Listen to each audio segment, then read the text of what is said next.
Hello વિદ્યાર્થી મિત્રો, આજે આપણે જીકે એમસીક્યુ નો આગળનો વિડિયો જોઈશું, જેમાં આવનારી દરેક એક્ઝામમાં પૂછાઈ શકે તેવા એમસીક્યુ હશે. તો શરૂ કરીએ એમસીક્યુ.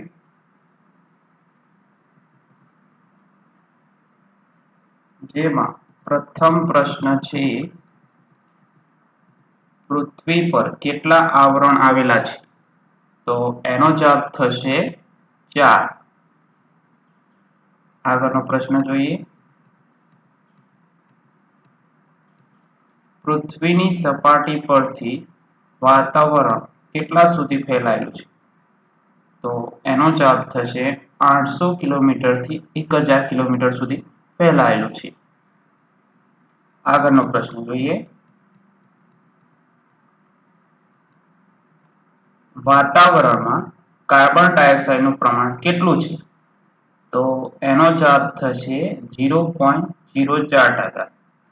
આગળનો પ્રશ્ન જોઈએ.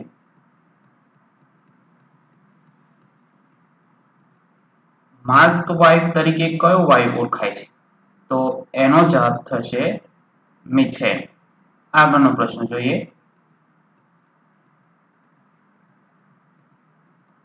પૃથ્વીની સપાટીથી ઓક્સિજનનું પ્રમાણ કેટલા સુધી ફેલાયેલું છે?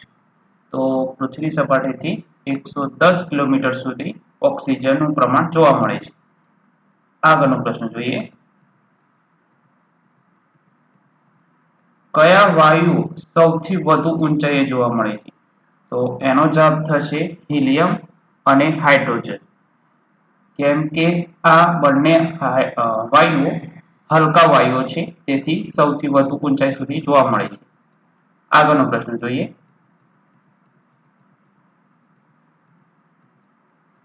વાતાવરણમાં ક્ષોભ આવરણ કેટલા સુધી ફેલાયેલું છે?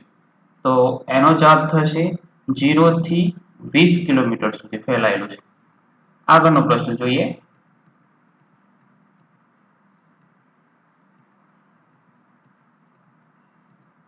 કયા આવરણમાં ઋતુઓ અનુભવાય છે? તો એનો જવાબ થશે ક્ષોભ આવરણ. આ આવરણમાં ઋતુઓ અનુભવાય છે. શિયાળો, ઉનાળો, ચોમાસું, લૂ, વાવાઝોડું, આ બધું આ આવરણમાં જોવા મળે છે. આગળનો પ્રશ્ન જોઈએ.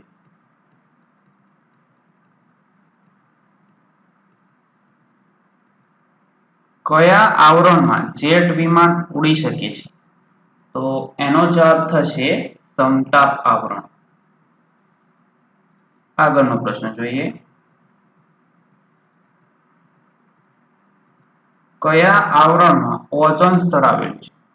તો એનો જવાબ થશે સમતાપ આવરણ. આગળનો પ્રશ્ન જોઈએ.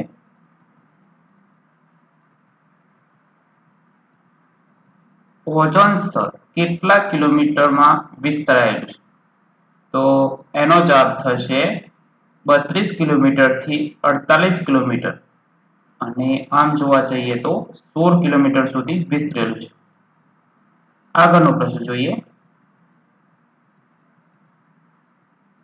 ઓઝોન સ્તરની જાડાઈ કોના દ્વારા માપવામાં આવે છે?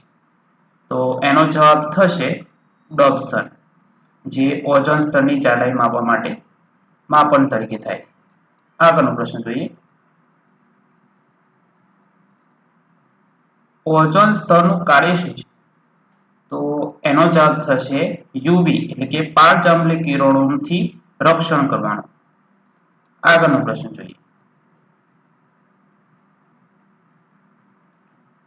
ઓઝોન સ્તરનું ભંગાર થવાનું કારણ શું છે?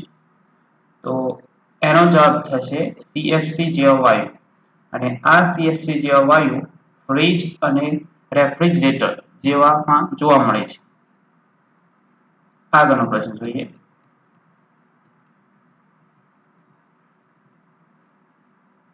વિશ્વ ઓઝોન દિવસ ક્યારે ઉજવવામાં આવે છે? તો એનો જવાબ થશે 16 સપ્ટેમ્બર. આગળનો પ્રશ્ન જોઈએ. કયા આવરણમાં ચળકતા આશાદીપ્ત વાદળો જોવા મળે છે? તો એનો જવાબ થશે મધ્ય આવરણ. આગળનો પ્રશ્ન જોઈએ.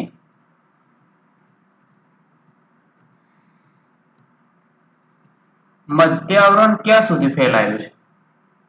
તો એનો જવાબ થશે 50 કિલોમીટરથી 80 કિલોમીટર સુધી વિસ્તરેલું છે. આગળનો પ્રશ્ન જોઈએ. ઉષ્માવરણ એટલે કે આઈના વરણ ક્યાં સુધી જોવા મળે છે?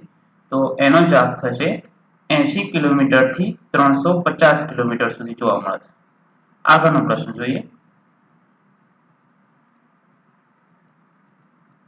મેરુ જ્યોત કયા આવરણમાં જોવા મળે છે? તો એનો જવાબ થશે આઈના વરણમાં જોવા મળે છે મેરુ જ્યોત.